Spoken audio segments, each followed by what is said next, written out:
போராட்டமே இல்லாத வாழ்க்கை.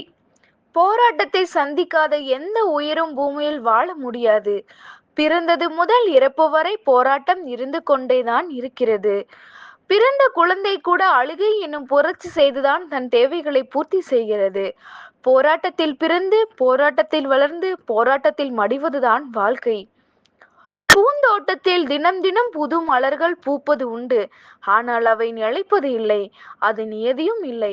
அதுபோலத்தான் வாழ்க்கை எனும் பூந்தோட்டத்தில் இன்பம் துன்பம் வருவதும் போவதும். எவ்வாறு பூந்தோட்டத்தில் மலர்ந்த ஒரு பூ நிலைப்பது இல்லையோ அதே போல்தான் வாழ்க்கையில் இன்பமும் துன்பமும் கலந்தது. சரியான நேர்மையான வாழ்க்கை பயண பாதை முட்கள் நிறைந்த கரடுமுரடான பாதைதான். இந்த பாதையில் முட்களாகவும் கரடுமுரடான கற்களாகவும் பிறரின் அவமான பேச்சுகளும் பழிச்சொற்களும் நியாயமில்லாத விமர்சனங்களும் தான் நிறைந்திருக்கும். வாழ்க்கையில் போராட்டங்கள் இடைவிடாது தொடரும் பொழுது மனம் தளர்வது இயல்பானதுதான். வாழ்க்கையே வெறுத்துவிடும். உறவுகள் கூட கசக்கும். எதற்காக இவ்வளவு துன்பங்களுடன் வாழ வேண்டும் என்று கூட மனம் கேள்வி எழுப்பும். எல்லோரும் நம்மை கைவிட்டது போல் தோன்றும். இன்று மனிதன் போராட்டம் இல்லாத வாழ்க்கையை வாழ ஆசைப்படுகிறான். அதைதான் விரும்புகின்றான். வாழ்க்கையில் தங்கள் கொள்கைகளை நிலைநிறுத்திக் கொள்ள ஒவ்வொரு மனிதனும் இவ்வுலகில் போராட வேண்டியுள்ளது. போராட்டமே இல்லாத வாழ்க்கை உலகில் இல்லை என்பதை நாம் முதலில் அறிய வேண்டும். வாழ்க்கையில் துன்பம் வரும்போது அவற்றை எதிர்கொள்ளவும் சமாளிக்கவும் மனம் தெளிவு உதவும். துன்பங்கள் வாழ்க்கையில் வரலாம்.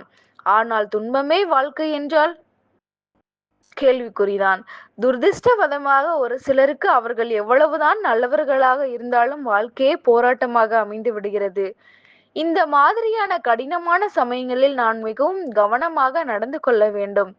மனதை சோர்ந்து போக விடக்கூடாது. எது நடந்தாலும் பரவாயில்லை என்ற மன உறுதியுடன் வாழ்க்கையை எதிர்கொள்ள பழகிக் கொள்ள வேண்டும்.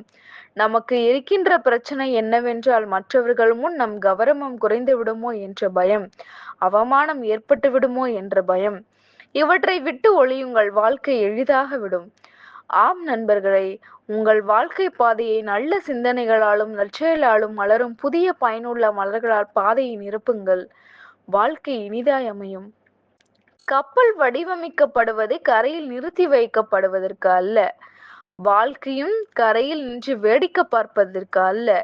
கடலில் புயலும் வீசும், தென்றலும் அடிக்கும். இரண்டையும் கடந்து வாழ்க்கை பாதையில் வாழ வாருங்கள். வாழ்க்கைக்கு வழிகள் 1000 உண்டு.